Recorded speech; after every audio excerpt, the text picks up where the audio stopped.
Good afternoon, and welcome to Grand Rounds at McLean Hospital. My name is Vonna Davis. I'm a psychiatric nurse practitioner at the Hill Center. I'll give people a moment to get situated. Thank you to all who are joining via live stream, as well as to those who are present with us in person today. It is wonderful to see you all.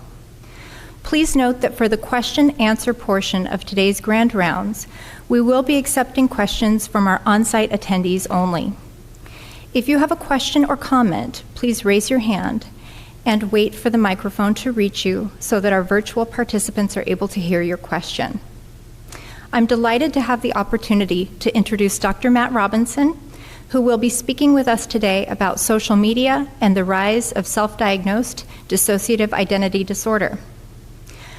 Dr. Robinson is an instructor in psychology in the Department of Psychiatry at Harvard Medical School. At McLean Hospital, he is the director of the Outpatient Trauma Clinic, director of clinical services at the Hill Center, and operations co-director of McLean's Trauma Initiative. Dr. Robinson completed his doctoral training at Columbia University. He completed pre-doctoral training at the Manhattan VA and his postdoc at the Boston VA. There, he worked with veterans struggling with the after effects of childhood and combat-related trauma, including PTSD and dissociation. He is a member of the Dissociative Disorders and Trauma Research Program, collaborating on research aimed at understanding treatment outcomes, phenomenology, and assessment of PTSD and DID. He is also on the scientific committee for the International Society for the Study of Trauma and Dissociation. Dr. Robinson teaches within the trauma curriculum for the MGH McLean Adult Psychiatry Residency Program. He is also a well-respected speaker at local and national events. It is my great pleasure to introduce Matt today. He is not only an accomplished clinician and educator, but also an exceptional mentor. Matt is uniquely gifted in communicating his passion for treating trauma across arenas. On a personal note, working with Matt has been my great honor. His warmth and calming, confident presence are a consistent assurance to patients, students, and colleagues alike. Please join me in welcoming Dr. Robinson. So today I'm going to be talking with you about dissociative identity disorder, increased social media representations claiming DID, and the implications for patients, clinicians, and researchers. And I want to be clear at the outset that I cannot, from afar, verify or deny who does or does not have DID, and I'll be showing examples of online content for illustrative purposes only. I don't claim to know anything about the individuals portrayed beyond what they share freely and publicly online. I work with a team of clinicians and researchers at McLean in what we call the trauma continuum. This includes the partial hospital program at the Hill Center, outpatient care, and the Dissociative Disorders and Trauma Research Program. We recently completed renovations of the Hill Center building on the Belmont campus and are now all co-located there. Our trauma continuum is transdivisional, both part of the Division of Women's Mental Health and the Division of Depression and Anxiety, and we help people at all stages of the recovery process. We're conducting cutting-edge research, as Vonna mentioned, on the neurobiology, phenomenology, and treatment of post-traumatic stress disorder and dissociative identity disorder. I want to start by saying that I have a number of my own patients who I treat for DID and have always understood their symptoms and reported experiences to be genuine and rooted in early life experiences of trauma. The people I work with are reluctant, conflicted, confused, ashamed of what they experience and report. They look and act nothing like the sensationalized media representations created for entertainment purposes, with drastic changes in appearance and dress. Many people we treat for DID report feeling distraught and confused when they see social media and online content created by people identifying with the diagnosis. They can't imagine why anyone would promote their symptoms openly.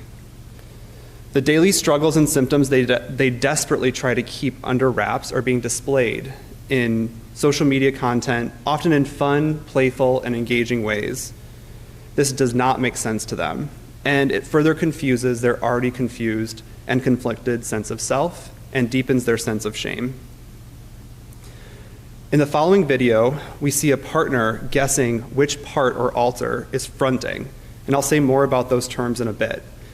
But I want to start by showing you an example of how online presentations contrast with what we know about our own DID patients.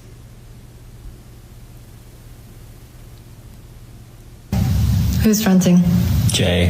Yeah. Hey, who's fronting? Look. Hey, babe. Yeah. Who's fronting? Jenna. Hey, who's fronting? Caleb. Yes. Hey, who's fronting? It's Anthony. And just so you know, it wasn't when he walked in the door. Nope. Definitely not. Yeah, we switched. So. I meant to say before that played, I think for the live stream, some of the audio might have been a little off with the video, so I apologize for that. For our patients, switching is often an intrusive symptom related to flashbacks or trauma-related memories and are quite distressing. In this example, we don't see confusion or conflict about the switching. Instead, it's almost treated as if it's a game with her partner. We have been, in our own consultation service at McLean, inundated with referrals and requests. Oops, sorry. Sorry about that. We've been inundated with referrals and requests from schools, parents, and our own adolescent treatment and testing services to assess for symptoms and offer guidance about adolescents and young adults identifying as having what they refer to as DID, and parts, alters, self-states, and head friends. They are self-diagnosing as having DID, but many do not report a trauma history. And they often have elaborate descriptions of parts or alters that are almost character-like. They freely discuss these parts, displaying different manner of dress and appearance. And so in this following video, I want to show you an example of someone displaying changes in dress and appearance in a character-like fashion. Asking viewers if they can identify the parts or alters, which they refer to as system members, based on their appearance. One pair of moon boots, 8 out and down. And down.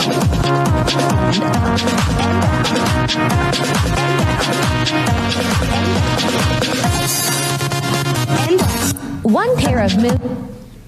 These overt changes in appearance and dress are not characteristic of the patients we treat and see every day.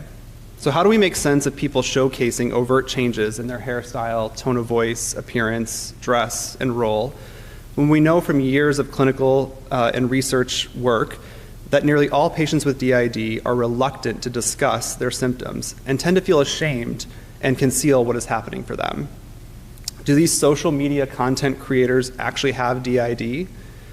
If these are not cases of genuine DID, then what are they? And what role is social media playing in self-diagnosis and the perpetuation of these online depictions of DID that do not fit with our understanding of the diagnosis? I want to start with what we do know about dissociation and DID. Dissociation is the experience of discontinuity in conscious processing or a disconnection from oneself or environment in some way. Capacity for dissociation varies, and most people experience forms of normative dissociation, things like daydreaming and so-called highway hypnosis.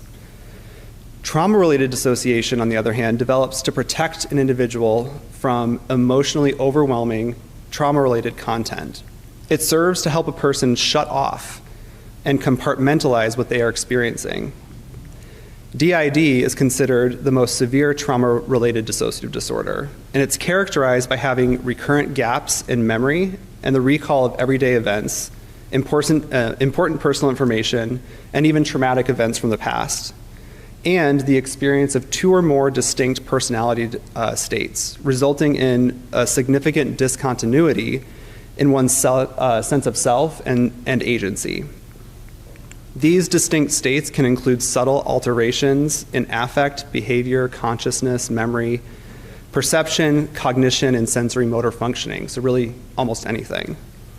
People with DID may report feeling as if there's another person in their mind that they experience as not me, so someone else. And at times they may feel like someone else is driving with very distinct sets of thoughts, feelings, and behaviors. At times, they may not be aware of changes at all that are occurring. Shifts are subtle or completely hidden for most people with DID. So just to emphasize, we rarely see overt or obvious signs of change or switching, like depicted in the videos earlier. DID includes symptoms of depersonalization. This is the feeling of being separate from your body in some way, maybe a sense of observing yourself from the outside or from within. Derealization, which is the perception that things around you are strange or unfamiliar in some way. A lot of our patients will report feeling like things are dreamlike or altered. It includes amnesia, which is not about normal forgetting. It's really more about trauma-related information being compartmentalized and kept separate so that the person can get through their day-to-day life without being inundated by the memories of the trauma that happened to them. Identity confusion is about feeling confused about who they are. And because there is separateness or the sense of having others' selves, this can be quite confusing. And then identity alteration. These are the changes in self-state. Often they are intrusive and unexpected, like I mentioned before. And most often, they're provoked by some trauma-related content, reminder, flashback, etc. And this symptom of identity alteration is what many media portrayals have sensationalized. People with DID, the ones that we work with, are so afraid of their own thoughts and feelings and memories that they displace them onto a personified aspect of themselves. DID is really about the not me experience. So wanting to do anything for trauma to have not happened to them, and to not have to experience overwhelming trauma-related content so that they can get through their day. As I just mentioned, media and Hollywood representations of DID, like the United States of Tara, Split, Moon Knight, and many others, have all dramatized and exaggerated the not me experience or the identity alteration feature in DID.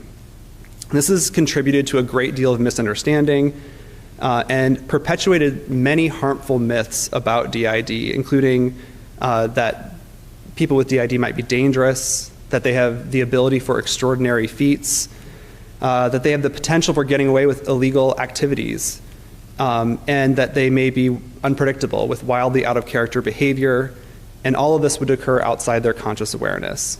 These myths are simply not true, and we do not see them in the patients we treat.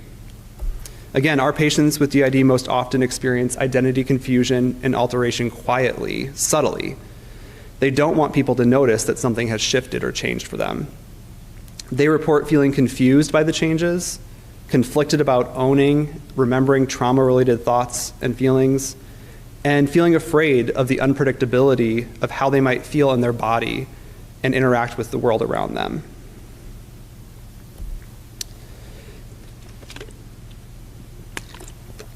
DID is considered a post-traumatic developmental disorder, and it develops when a child who happens to have an innate capacity for dissociation, which is likely a genetic predisposition, is repeatedly exposed to intense chronic trauma or abuse at a very young age, usually before the age of 6 years old.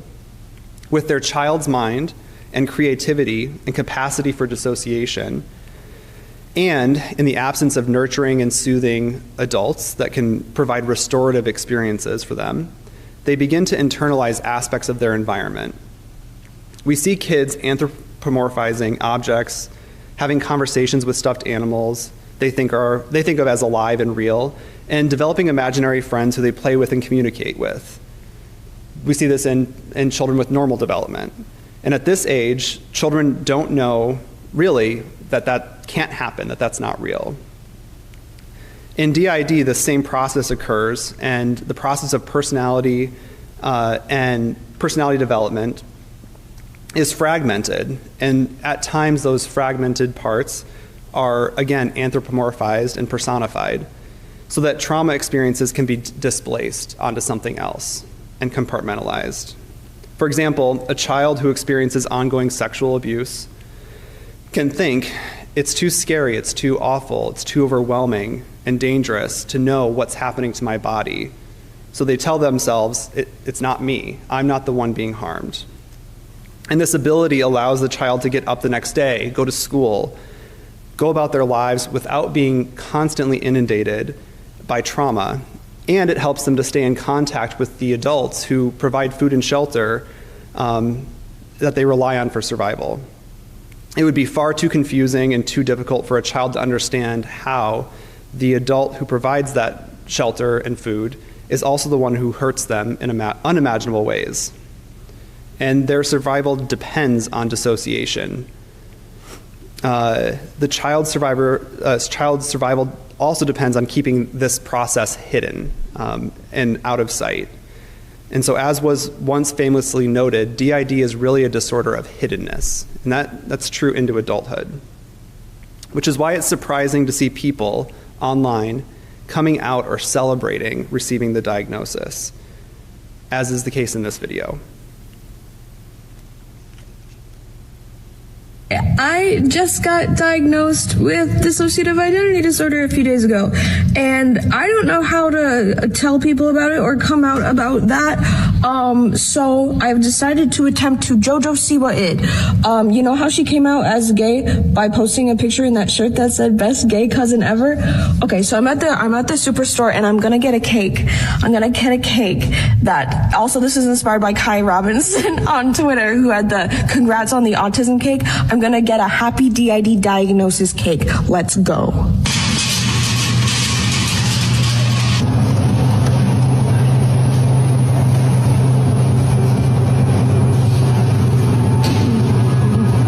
Excuse me. Could I get some writing on this cake? Look at it go. I just did a little photo shoot. Oh my God, wish me luck. So as you can see, not much fear or conflict about receiving the diagnosis, and almost a celebration of being labeled as such. There's a long history of controversy surrounding DID, which is why it's important to consider to contextualize what's happening with social media representations and the contemporary trend of self-diagnosis. Dissociative disorders are among the oldest reported psychiatric problems, dating back to the late 18th and early 19th centuries. In the 19th century, there is documented controversy about whether hysteria should be conceptualized as dissociation, related to psychological, most often sexual trauma, a product of frustrated, repressed sexuality, or an artifact of suggestion among impressionable women. At this time, Charcot and Genet believed traumatic experiences were central to dissociative phenomena. They developed a psychotherapeutic model whose basic elements are reflected in our contemporary understanding. I'll talk about the trauma model in a bit. Records regarding Charcot's patients document that they experienced significant trauma, including wartime events, contributing to his belief that trauma is at the center of dissociation. And Freud, while initially agreeing with this formulation about hysteria, famously changed his mind, arguing instead that disavowed memories of childhood sexual trauma were really about Oedipal fantasies. After Charcot, Genet, and Freud, and others, dissociation received little attention until early in the 20th century, with some important and notable exceptions during war times. During and after World War I, hysterical and dissociative symptoms were observed among male soldiers, which was referred to as shell shock.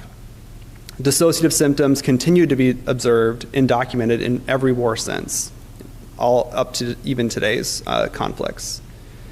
In the 1950s, multiple personality disorder was added to the Diagnostic and Statistical Manual, or the DSM, which is what we use for diagnosis.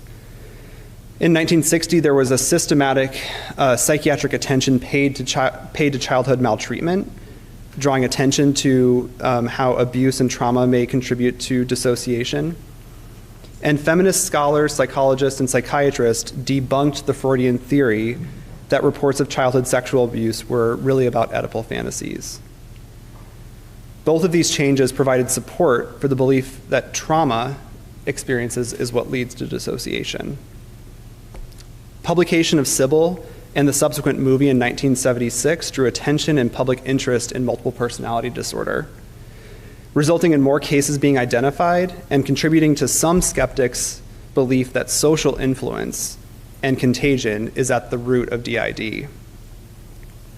In 1980, the DSM-3 added PTSD with psychogenic amnesia and created categories for both somatoform and dissociative disorders. But in the early 1990s, skeptical views of the dissociative disorders emerged with the rise of the false memory syndrome. It was introduced by an organized group of people who had been accused by their children of childhood sexual abuse. Lawsuits ensued against mental health providers for implanting false memories of trauma and abuse and creating iatrogenic dissociative disorder diagnoses. With the DSM-4 in 1994, dissociative amnesia and fugue replaced the word psychogenic. And multiple personality disorder was replaced with dissociative identity disorder, which remains true in our most recent edition. This change to the DSM reflects that DID is not really about having many personalities. What it is never developing a fully cohesive and consolidated felt sense of self across contexts. The most recent decades, in the 2000s, have seen numerous research advances resulting in significant amounts of evidence supporting and maintaining the validity of the diagnosis. But false memory views continue to have considerable sway and following in standard psychology textbooks and medical training. These are perpetuated by the media and by some mental health professionals. Continued media portrayals of sensationalized DID, of course, have not helped.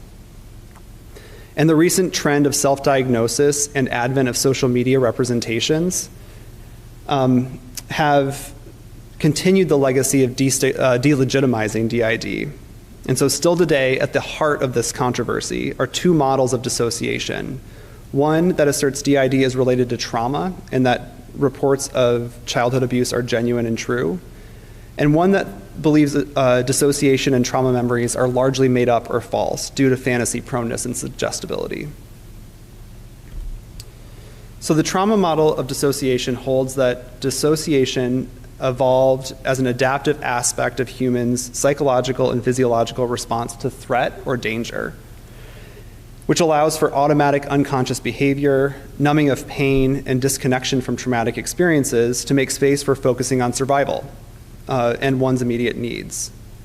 In terms of DID specifically, the trauma model, like Clough's four-factor model, suggests that it arises from abuse and neglect during childhood, where development of DID depends on numerous factors, including not having social support, vulnerability due to prior prolonged abuse or trauma, other psychiatric and psychosocial factors, one's genetics and biology, and importantly, one's capacity for hypnotizability or dissociation. The fantasy model, on the other hand, argues that dissociation is a psychological process largely unrelated to trauma. The fantasy model suggests that experiences of dissociation are a result of fantasy proneness and possibly cognitive and executive dysfunction. And importantly, that reported memories of trauma are confabulations or exaggerations or simply not true. The fantasy model suggests that DID is sociocognitive in nature, that mental health treaters, the media, Hollywood, and so on influence and cause DID. The model suggests that trauma memories are suggested and that reports are influenced by psychological and social factors and therefore are false. While there's little to no scientific or clinical evidence to support the fantasy model, the trauma model actually has been supported in multiple ways. For example, research supports that there's a consistent relationship between trauma and dissociation. The two are very often linked. Numerous studies employing gold standard, well-supported assessment and clinical tools have supported this relationship. Dissociation is a stronger predictor in many studies of trauma than fantasy proneness is. And in fact, fantasy proneness is not related to or able to predict trauma history at all. Studies show that dissociation increases after trauma and that it also reduces over time and in the context of treatment. If dissociation were primarily about fantasy proneness, it would be hard to explain why that happens. Suggestibility is also not linked with dissociation in studies, and the literature says there's a weak and inconsistent relationship between dissociation and false memories of trauma. There really hasn't been any research evidence showing that trauma and dissociation are linked with false memories. And more recently, importantly, there are differences in psychophysiological and neural activation patterns when comparing DID patients to both high and low fantasy-prone controls. And this reinforces that DID just does not have anything to do with fantasy proneness. Closer to home, there's also increasing neurobiological evidence for unique patterns of activity and connectivity in the brain. As Drs. Lauren LeBois and Melissa Kaufman discuss in their commentary in Biological Psychiatry about their recent findings, Dr. Kaufman and LeBois, by the way, are co-directors of our Dissociative Disorders and Trauma Research Program. What they found is that in classic PTSD cases, there's an increased activity in the limbic regions of the brain, which are responsible for detecting emotional salience, so how strongly we attend to and experience emotion. And in PTSD, we see a decreased emotion regulation-related activity in the prefrontal cortex. And this results in a more extreme, less regulated emotions and a hyper-aroused state. This hyper-arousal is characteristic of what we see in classic PTSD. The neural activity for patients with PTSD with dissociation show overactivity in the prefrontal cortex. And so this actually dampens or overmodulates emotion regulations and creates a numbing effect. And then importantly, when we look at people with DID, we see both patterns. We see that when they are in a numbed or more dissociated state, they look like they have PTSD with a dissociative subtype. And when they're in a self state that's more trauma-related, they look more hyper-aroused, like classic PTSD. This finding is the beginning of demonstrating that DID actually has a unique neurobiological fingerprint.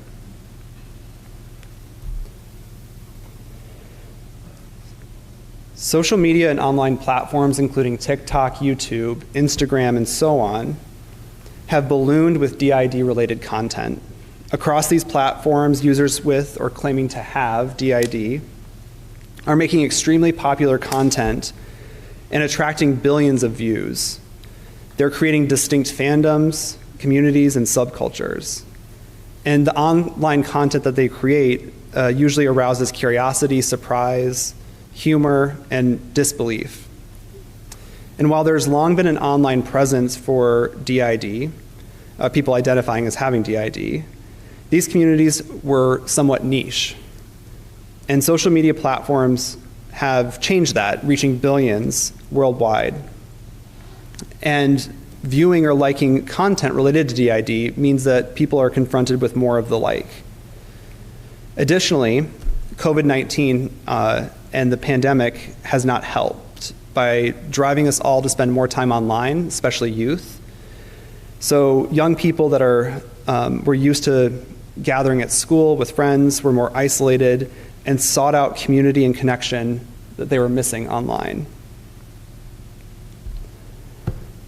DID-related content specifically has been viewed billions of times across platforms. And so these are just numbers from TikTok. So using the hashtag DID, we see 2.5 billion views. Hashtag dissociative identity disorder, 1.3 billion views. Hashtag DID system, 940 million. And there are many other hashtags that you could look up with high numbers as well. Notably, I did a talk 4.5 months ago similar to this, and when I looked up the numbers then versus now, they were, this weekend, 200 to 400 million times higher, higher by 200 to 400 million, which demonstrates the rapidity with which these trends are growing online.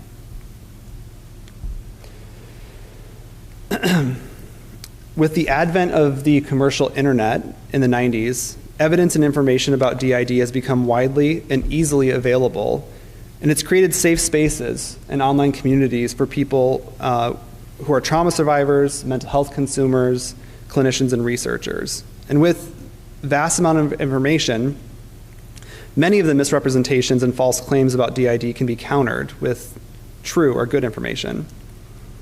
For example, our friend and colleague Olga Trujillo, pictured here with her new website, has a site with information and resources for people with lived experience and their family members.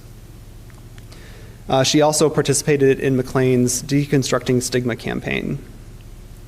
And it's true that there's been a general destigmatization of DID online. This is a good thing. The dominant narrative is no longer a skeptical one, and that many of the old skeptical views are just rehearsed stories with old media being recycled and repeated. With greater access to content and information, many individuals may, of course, self-diagnose as having DID accurately based on social media or other content. But of course, the flip side to the pros include that there's a lot of inaccurate information out there, and that most of the time there are gross misrepresentations of DID and inaccurate self-pathologization and inaccurate self-diagnosis. Individuals, especially young people, may attach clinical significance to normal experiences. They might elaborate on or manifest symptoms of DID instead of acknowledging that they have another problem. And we see this often with socially isolated or interpersonally challenged youth who struggle to connect with their peers in conventional ways. They create very elaborate inner worlds with friends because of how much they struggle to connect with their peers in the real world. Again, COVID-19 has not helped with this. It's increased social isolation. And this may in part help explain why we are getting so many referrals from parents to assess children who are claiming to have DID. Unfortunately, there's also significant online harassment that occurs with these social media influencers. And this harassment is obviously harmful to the person who's making the content, but it's also harmful to our patients with DID who might stumble upon someone accusing another person of making up their symptoms, which is a common fear that people with DID have, that they're making it up or it's not real. They're already conflicted and confused, and this just adds to that feeling that they experience. It makes the feelings of shame they have even worse. Social media, as many people will know, there are many dynamics that reinforce some of these trends. It's possible that social media is revealing new ways for individuals with genuine DID to express themselves. However, it's also very possible that the social media and internet trends are contributing to increased DID claims that are not genuine. And the dynamics of social media encourage this by rewarding people who create attention-grabbing content for likes or follows, regardless of how truthful or real what they portray is. It encourages self-categorization and connection to certain identities and networks. And it encourages performance of those identities to belong or fit in with the online community. And there's a significant amount of self-commodification where a person can actually generate income by gathering more followers in social cachet. One of the most popular TikTok accounts, the A System, which I'll show you in a second, has developed a wide following with millions of views of their online content.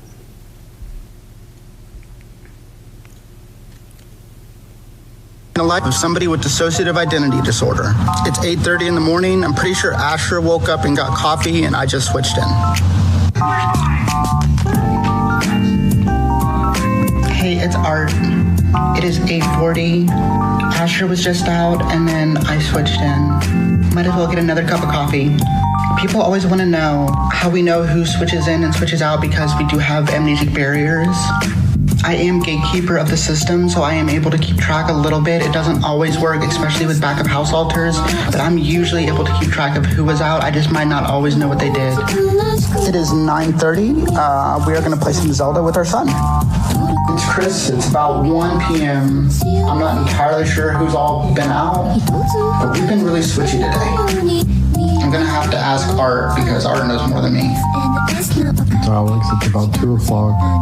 We had like a mini flashback, panic attack thing. We're fine. It's just we're recovering. So I'm basically just going to lay us down and try to get us to relax. Thank you, Alex. Now we're really tired. It's like 3, but we tired. I blame Art for staying up until like 1 a.m. every night for this. Hey, it's Art. After we have panic attacks and stuff, we're so tired. We're so tired now. We all just do our part and try to make it through the day. Okay. So it's possible that some social media influencers like the ACE system may be malingering or have factitious disorders.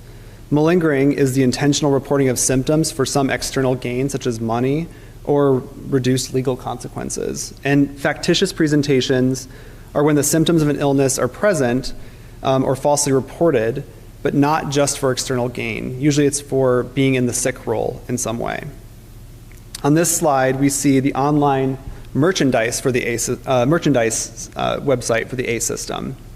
And they also have a Cameo account. For those of you not familiar with Cameo, it's where you can book a personalized video, shout out for your birthday or special event from someone famous or well-known. We also see another example of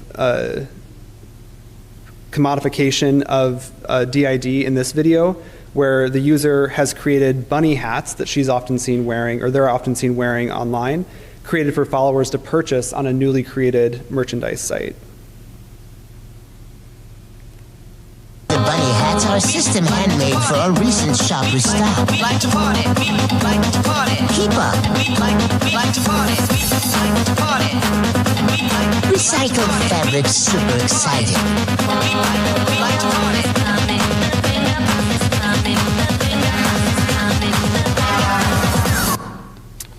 So again, just to reiterate, these are not characteristics of people with DID that we see in the patients that we treat. While some individuals are likely aware that they are exaggerating or fabricating some or all of the symptoms of DID, some online users may also present with self-reported dissociative symptoms and actually believe that they have genuine DID. And Boone and Drazier use the term imitated DID to describe these individuals. Individuals with imitated DID may benefit from psychological and social gain in some way, and therefore social media platforms are ideal places for imitated DID to thrive. Examples of psychological gain in imitated DID can include developing a sense of understanding for identity confusion, not the identity confusion I talked about before, but who am I in the world? Who am I going to be when I grow up? Who are my friends? That sort of identity confusion. It can help with labeling of feelings or emotional states that might seem extreme or out of control. It can create meaning out of suffering from a sense of emptiness, and it can help avoid feelings of guilt or shame. The DID narrative helps these people explain frequent confusion about who they really are. Social gain can include receiving special attention or having people be infatuated with you. So again, thinking about social media and likes, that's very much at play. The experience of social gain may help explain why social media representations of DID where again, the goal is often obtaining as many followers as possible or likes, plays out. And there's a social cachet for getting more attention. Another example of what might be imitated DID includes plurality or multiplicity, and so-called endogenic systems. Since the internet was created in the 90s, there have been online communities with narratives about multiplicity and plurality. AstrayasWeb.net, for example, was founded in the early 90s with content claiming non-pathological or functional multiplicity as an identity. For many, identifying as plural is central to how they see themselves, and plurality is what connects them with other people in their online community. So in this video, we hear someone describing and welcoming others to the plural community, offering resources and tips. To the community, I definitely recommend looking up the Plural Association. I will see if I can link them somehow. Know that you're not crazy, and that my best advice to you is to be patient with yourself. Understand that there's a lot to unpack with realizing that you're plural. And no matter your origins, you are valid. Don't let anyone tell you otherwise. And, if you're wanting to communicate with your others, the best way from in our experience has been to just, leave notes saying, hey, I want to talk to you, leave me notes, tell me about yourself, what's your name, anything like that. So almost a how-to guide to being plural. And people with DID, they don't choose this. They don't wish for this. The symptoms they experience develop out of need for survival.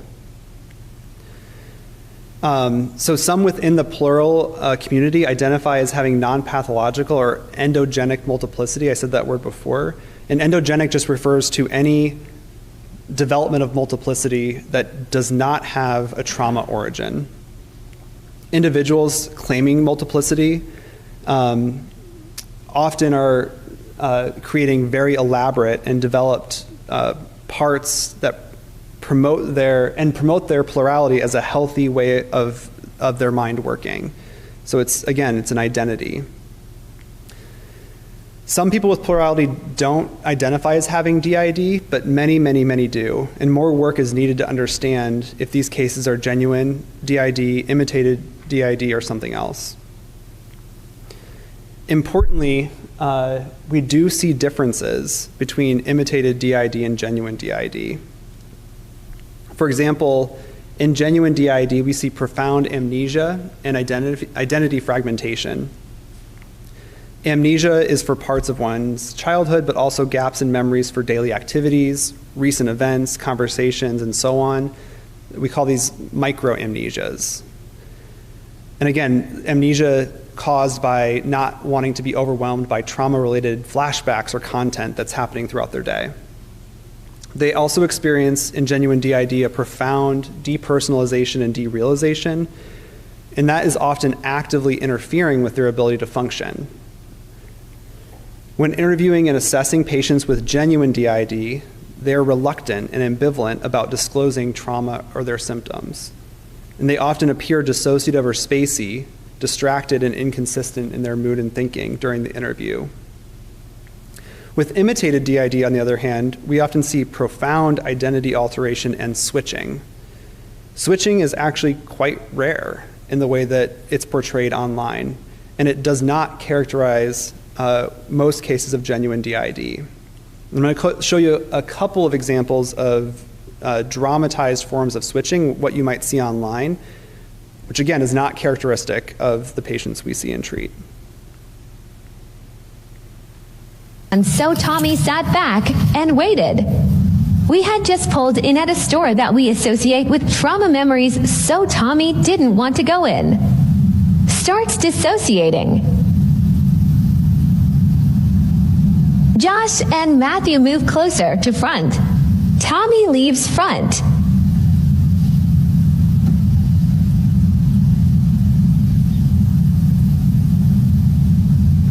Carmen starts fronting.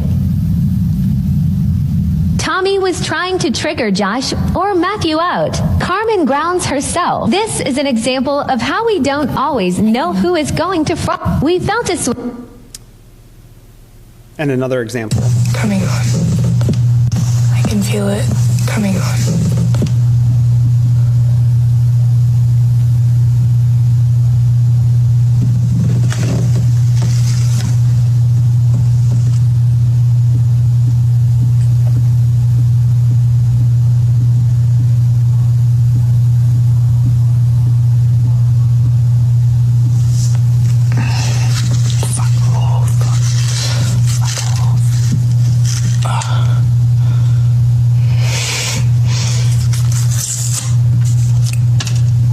Guess the player. All right, so in both examples, we see the individuals having an uncharacteristic awareness of the process of dissociation in such a way that they can actually plan for and video what's happening. They're describing named parts that they're aware of. And again, the switches we see in genuine DID when we see them are subtle, often unnoticed by outside observers. In imitated DID, there's also an emphasis on an elaboration of self states and parts. We see people creating very creative and elaborate examples of their parts. I'll show an example of that in a second. But imitative presentations also typically lack complex comorbid problems that we are commonly seeing in DID. And we don't see a lot of conflict or confusion about reporting trauma history or symptoms. So in this video, just an example of someone who's developed a really creative, elaborate way of showing their parts or alters. If you wanna run away with me, I know a galaxy and I can take you for a ride. I had a premonition that we fell into a rhythm where the music don't stop for life. Glitter in the sky, glitter in my eyes, shining just the way I like. If you're feeling like you need a little bit of company, you met me at the perfect time. You want me, I want you, baby, my sugar boo. I'm going to cut that a little short, just being mindful of time, so you kind of get the idea. And I want to show one more video and wrap up before taking some questions. In this video, there's the couple you saw before, but they're playing a game of Guess Who to find out what part or alter is fronting. And I share this example to show, again, the very uncharacteristic way that people with imitated DID have awareness of their parts or self states and little conflict or distress about the process of having parts and switching. Dang. I don't know. Your guess is as good as mine. All right, let's figure this out. Okay. Are you a guy or a girl? A girl. Okay. Feel about what you're wearing. Oh yeah, that's cute. Okay. Are you younger or older? I mean, I'm not old, but I'm not young either. Do you like salmon? No. Are you attracted to men or women? Oh, women. If you called me, what name would you use? Oh, fucker. Hey, Jay. That's about right. So again, a very game-like way of presenting symptoms that would be quite distressing in genuine DID. I'm actually going to skip this too for time's sake. There was a recent case study that interviewed patients who had not been given the diagnosis of DID, and there were a number of findings, including that they were angry or frustrated about not being labeled as such, that they were relying on the diagnosis for connection and attention in their family and friend groups, things like that. So it's a more recent paper, just reinforcing this notion that there's differences between imitated and genuine DID. So it's incredibly difficult to distinguish between whether these cases are genuine, malingered, factitious, or something else. I can't say from afar, like I said at the beginning. And again, the video examples that I showed today, I don't know anything about them except for what they've put online. As clinicians and researchers, we know that treatment and assessment is incredibly difficult in these situations because many people respond with anger and defensiveness when they are told, or if clinicians question that their DID diagnosis. Even if they don't meet criteria for DID, many of the people that we see may have actually experienced trauma, and so they may feel invalidated by not recognizing that in the way they wish. So at the end of the day, we have many more questions than we do answers. I do know that given the increased attention and number of referrals we're getting, that accurate online information and professional education are more important than ever. It's one of the reasons we've been doing these talks, just to make people aware. We're deeply concerned about social media representations and self-diagnosis, and the way it likely delegitimizes DID for those who actually have the diagnosis and work with people. We don't want these representations to undermine the significant research and clinical progress that's been made in the recent years. So with that, I have references for the presentation, and if there's time for a couple of questions, I'll take those. Hi, my name is Sam. I'm a chaplain intern here. I was thinking about what you ended on, the note about the case studies and some of the anger at being denied this diagnosis. Does what people are angry about indicate in some ways, what they're using the mimetic diagnosis to receive, or does it give us some insight into what needs to be provided, or what other coping skills they need to have in order to, get what they're looking for? Yeah, great question. What you said is exactly right, that for patients that we see who receive a genuine DID diagnosis, they are not excited about that. They'd actually be relieved if we told them that they didn't have DID and it was something else. We haven't seen enough, there isn't enough research or clinical evidence to say broadly what people who show up with maybe imitated DID might be looking for or might benefit from. I would say, kind of anecdotally from what I've seen and other people I work with have seen, is that it's often neurodiverse youth who are anxious, who don't have a lot of emotion regulation skills, and having DID, claimed DID, allows them to not take responsibility for certain behaviors and actions. It allows them to withdraw into themselves and avoid feeling anxious and afraid in social situations. It connects with their already creative minds.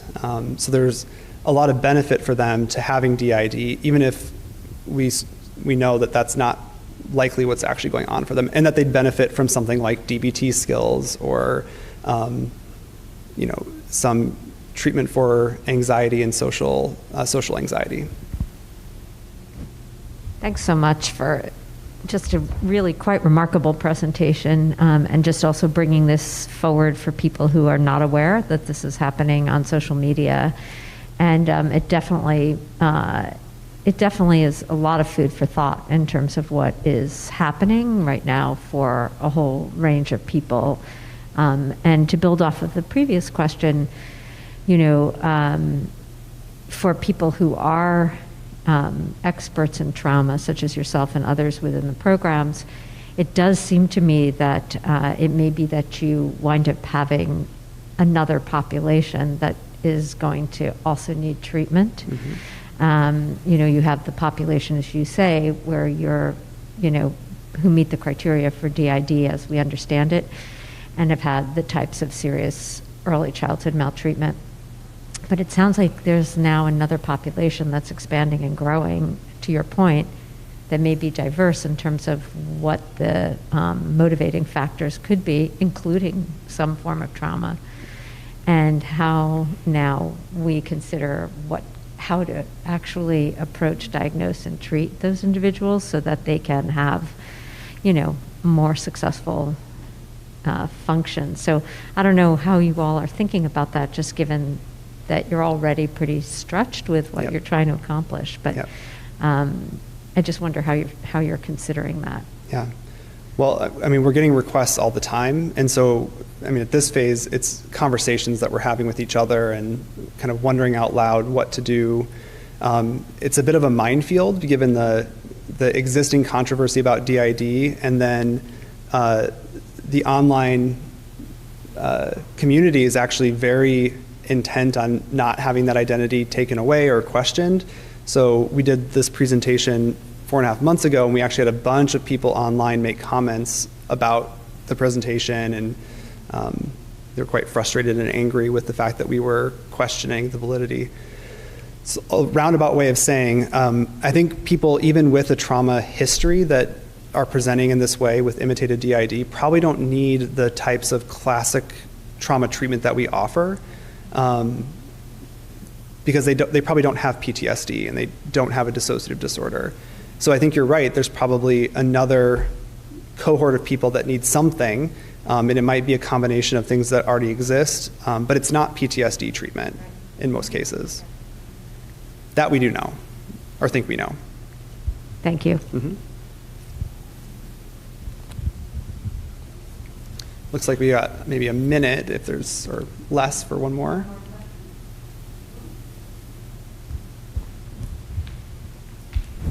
Hi, I'm Louise, chaplain intern. I'm just thinking about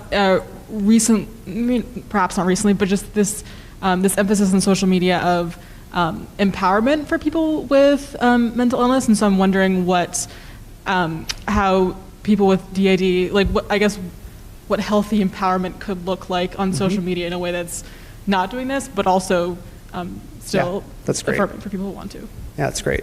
We've actually had a couple of our own patients involved in sort of patient advisory groups for the hospital, for example. I mentioned Olga was in our Deconstructing Stigma campaign. We had another person with DID do that as well, Robert Oxnam. So I think there are very established and legitimate ways for people with DID to help destigmatize and provide good information. And that's not, I don't want to, there are online TikTok accounts that do provide good information. I probably should have acknowledged that more. There's YouTube accounts that do provide good information. So there is a space for that, and we do want people to be talking about and have awareness about DID.